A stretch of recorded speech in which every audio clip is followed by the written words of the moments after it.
Hormones इतना ज़्यादा jump करते हैं कि मूड स्विंग्स बहुत ज़्यादा होते हैं। आपको अपने दोस्तों से बात करके इतना सुकून मिलता है, पेरेंट्स दुश्मन नज़र आते हैं इस उम्र में। पेरेंट्स कोई अच्छी बात भी कहें तो लगता है कि ये क्यों मनहूस लोग हमारे घर में रहते हैं, क्यों ऐसी खराब-खराब बात बोलते हैं। They don't understand, they are outdated people, ऐसा मन में भाव आता है। सबको आता है। आपको आ रहा है तो पहली बार नहीं आ रहा है, आज से 30 साल के बाद आपके बच्चों को भी आएगा आपके बारे में। एकदम उतनी ही इंटेंसिटी से आएगा जितना आपको आता है। जितना आपको लगता है कि आपके पेरेंट्स बिल्कुल नहीं समझते, आपके बच्चे आपके बारे में यही सोचेंगे 30 साल बाद। ये एकदम इटर्नल ट्रुथ है जिसको आप रोक नहीं पाएंगे। So this is a normal thing. आप लोगों की एज में जो सबसे बड़ी चिंता मुझे होती है, जैसे मैं अपने बेटे से बात करता हूँ, तो मैं तो एक बहुत ही खराब पेरेंट हूँ। खराब पेरेंट का मतलब मैं कभी कहता ही नहीं कि पढ़ो, कभी कहता ही नहीं कि टॉप करो, मैं कभी नहीं कहता। मैं सिर्फ ये कहता हूँ कि बेटा हर साल एक क्लास पास करते रहो, काफी है।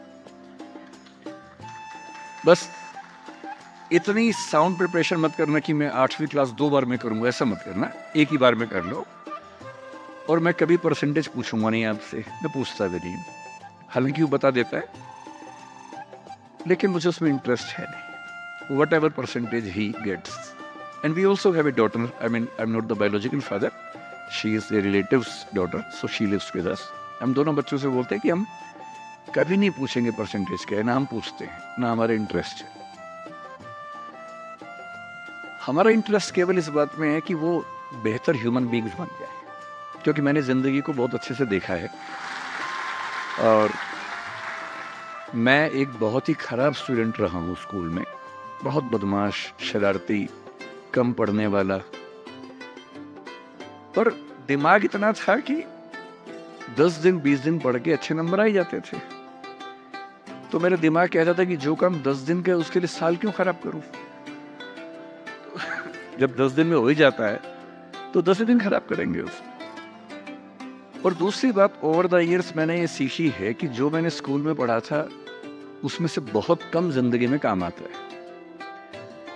मैंने ट्रिगोनोमेट्री पढ़ी, मेरी जिंदगी में कभी काम नहीं आई।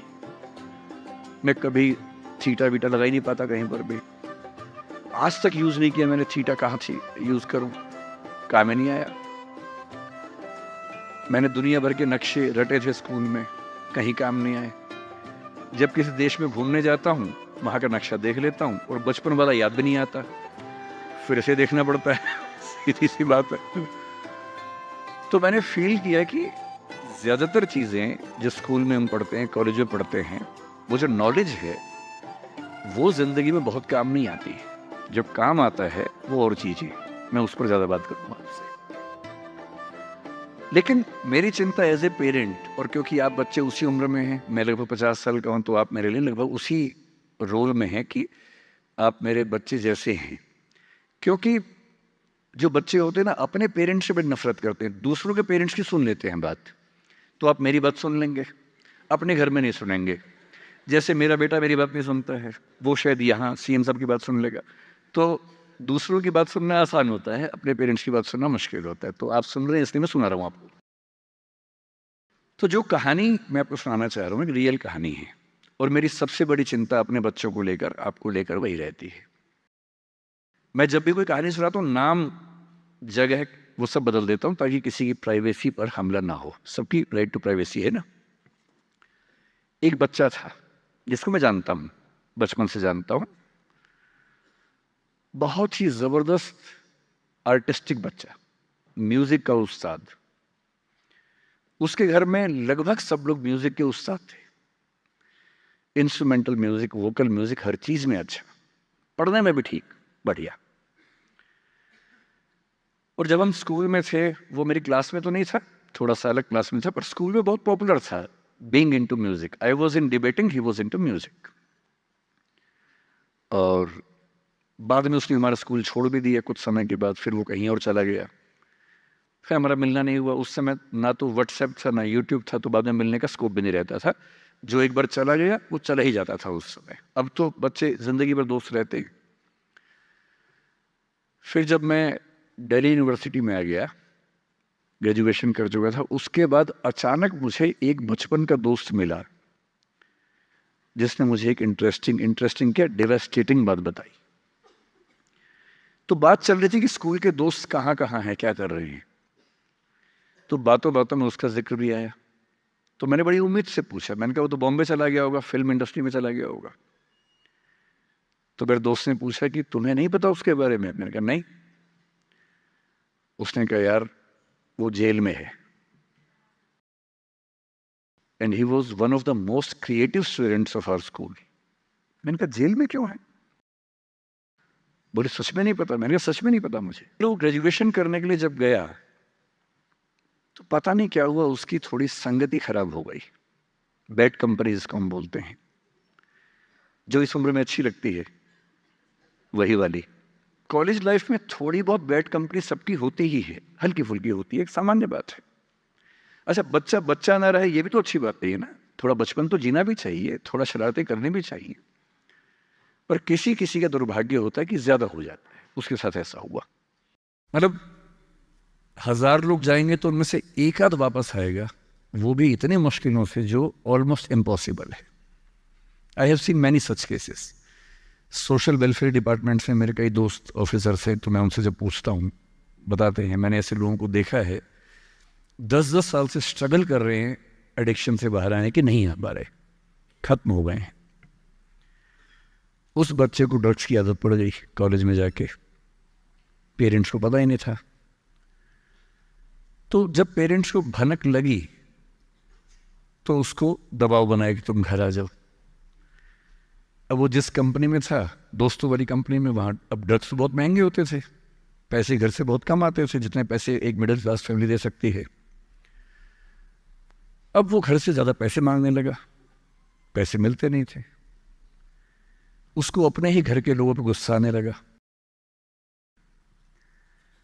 तो एक बार वो अपने घर आया हुआ था छुट्टियों में, और वहाँ भी वो कुछ कुछ करता रहता था।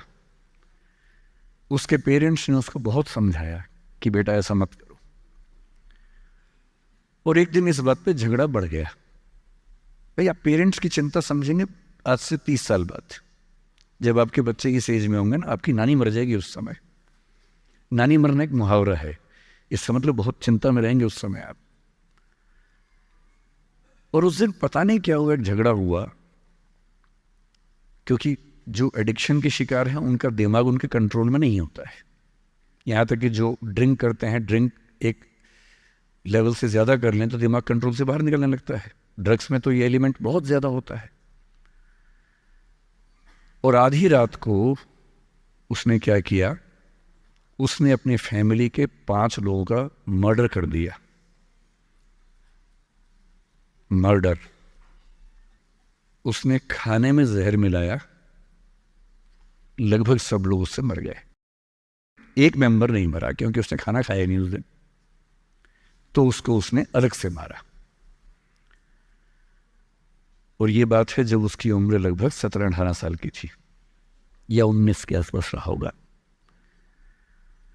उसके बाद वो जेल गया। मुझे उसके बाद से पता ही नहीं कि क्या हुआ, फांसी हुई या उम्र कैद हुई या क्या हुआ, ना तो मुझे पता है, ना मैं इंटरेस्टेड हूँ जानने में। मैं उसका नाम हम सब जानता हूँ, एंड 1-2 क्लास स्कूल में ऐसी थी कि वो हम आसपास थे, जानते थे, पहचानते थे एक दूसरे को। मेरी सबसे बड़ी चिंता ये होती है बच्चों को लेकर कि किसी भी गलती से वो ड्रग्स में ना चले जाएं। आप सबसे रिक्वेस्ट कर रहा हूँ हाथ जोड़ के, कुछ भी कर लेना, ये मत करना। बदमाशी करो, शरारत करो, थोड़ा इश्क विश्क होगा करो, कोई दिक्कत नहीं। किसी को चीट मत करना, ड्रग्स में मत जाना, क्योंकि इन रास्तों पे जाने के बाद वापसी का रास्ता नहीं है, पूरी जिंदगी खत्म हो जाती है। एक शायर ने कहा है, बस एक कदम गलत उठाता राह शौक में, राह शौक का मतलब शौक के रास्ते पर चल पड़े थे। बस एक कदम गलत उठाता राह शौक में, मंजिल तमाम उम्र मुझे ढूंढती रही। मेरी मंजिल जिंदगी भर मुझे ढूंढती रही, कहाँ चला गया? सिर्फ एक गलती हुई थी और उस एक गलती ने कहीं का नहीं छोड़ा। आपको लग रहा होगा कि ये तो पापा जैसा है, प्रीच कर रहा है हमें, पापा डोंट प्रीच वाला भाव मन में आ रहा होगा आप लोगों के।